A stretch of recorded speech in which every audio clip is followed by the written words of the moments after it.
Now we're going to be in Chapter 8, Section 3. We're going to discuss briefly Greek mythology, examine the Greek gods and goddesses, and analyze Greek literature.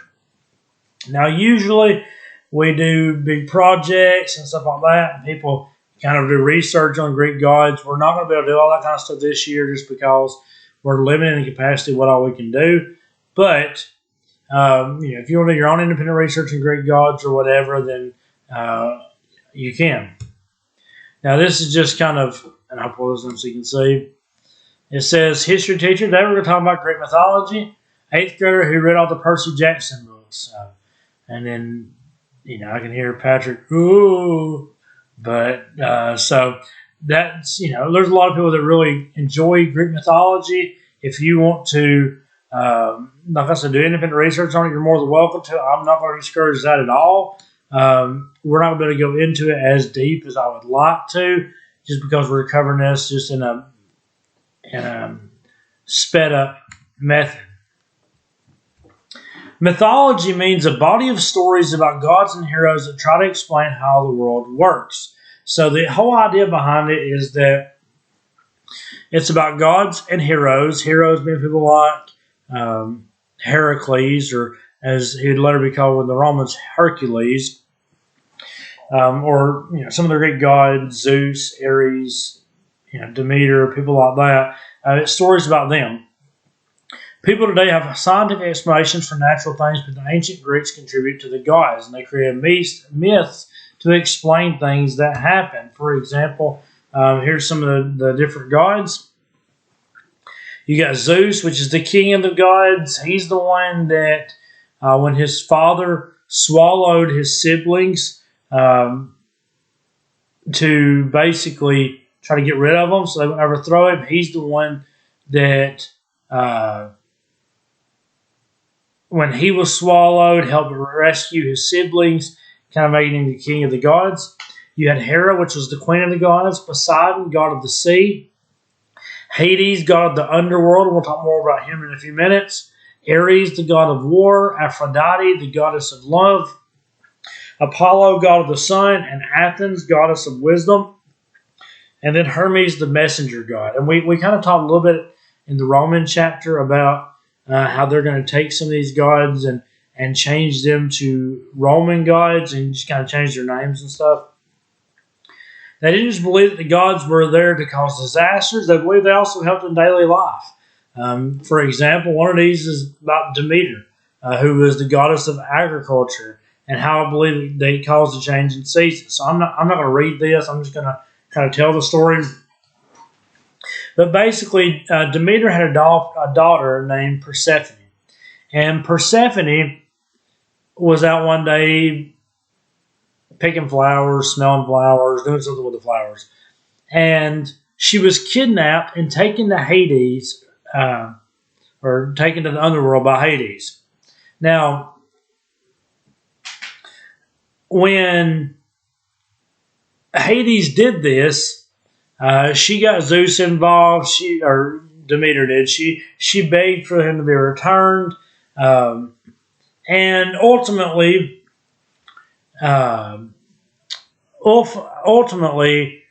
Hades agreed to let her return home.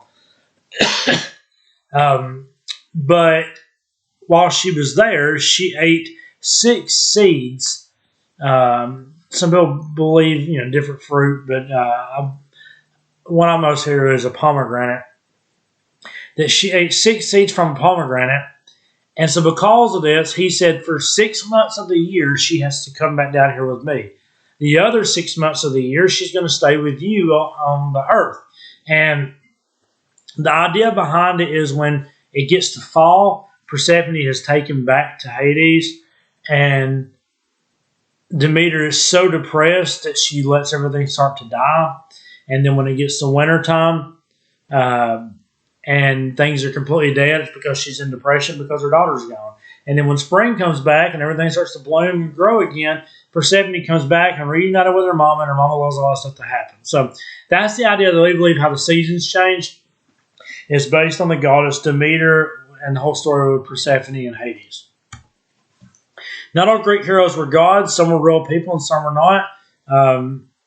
One is well known as Hercules, or his Greek name was actually Heracles. The Romans changed it to Hercules. One legend tells how Hercules fought a Hydra, and that every time he cut off a head, two more would grow back. He realized he would have to burn the neck after cutting the heads off to keep it from multiplying. People all over Greece would tell stories about heroes in ancient Greece. And so you hear stories about demigods and people that were half god and half human, people like Hercules. They had supernatural abilities, he had supernatural strength and things like that. And this is kind of part of Greek mythology. Looking at a little bit of literature of the Greeks, you have Homer, which we talked about before, who was the poet that wrote the Iliad and the Odyssey. In the Iliad and the Odyssey, they focus on the heroes that fought in the Trojan War, where the Mycenaean Greeks fought the Trojans of Troy. The Iliad discusses the end of the Trojan War and the deeds of the Greeks, especially Achilles, who was the greatest of all Greek warriors. So as we discussed, and I believe you've done an assignment on it with Odysseus, talking about the Odyssey. Once he gets done with the Trojan War, it's basically about his story about him going home. Interestingly enough, the movie Oh Brother, Where Art Thou is supposed to be based off of the Odyssey. There's a number of things. When he runs into the Bible salesman that only has one eye, which ironically enough is named Big Dan T. But he only has one eye because he's got the eye patch over the other one.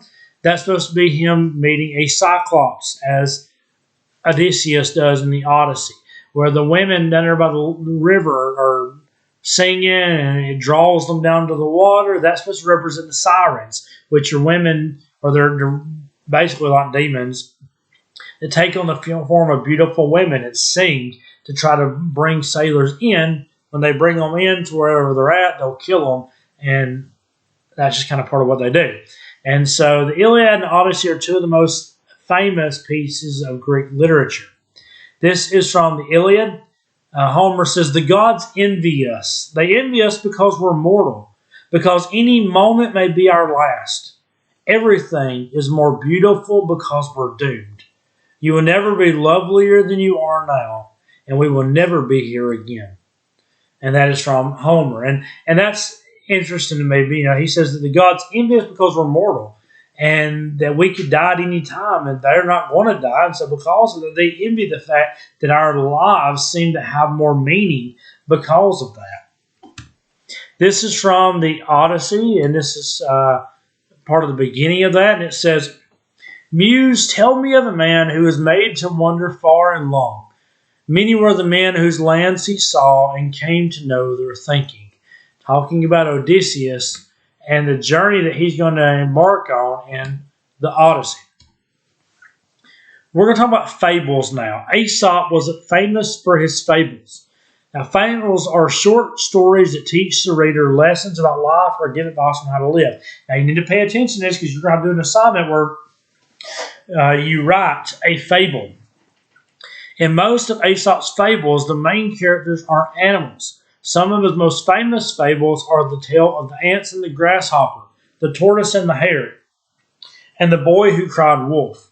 And so that's some of the most famous of Aesop's fables. Looking at the stories a little bit, the ants and the grasshopper is a story about being prepared. The ants are always bringing food in. The grasshopper's lazy. When it comes down to it, the grasshopper has no food in the winter, and the ants do.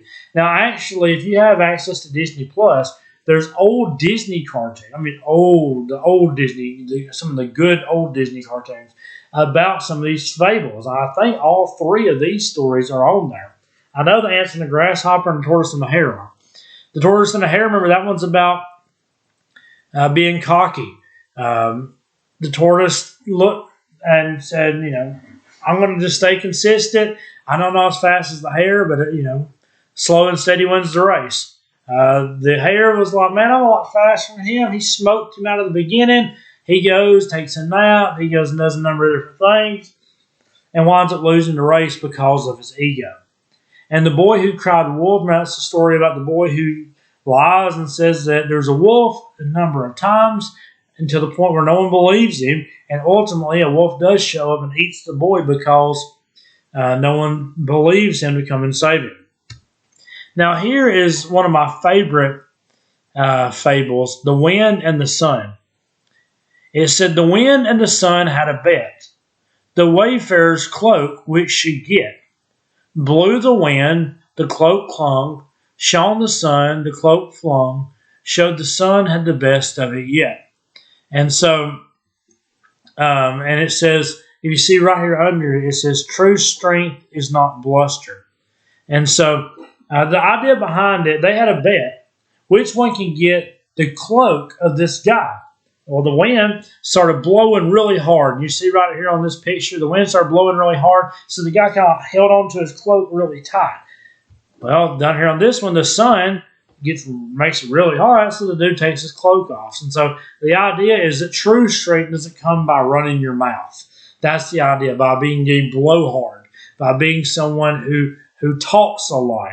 Because the idea of the wind represents being a blowhard, being someone who talks, being someone who projectiles things out of your mouth. The sun shows true strength is not speaking, but having action. Now, this is an assignment, and this is on Google Classroom. Write a fable. Remember, this has to be a story that has a moral or a good message, such as slow and steady wins the race. Don't be a loudmouth, or hard work pays off. These are all different messages that goes with that. Slow and steady wins the race. Tortoise and a hare. Don't be a loudmouth, or don't be a blowhard.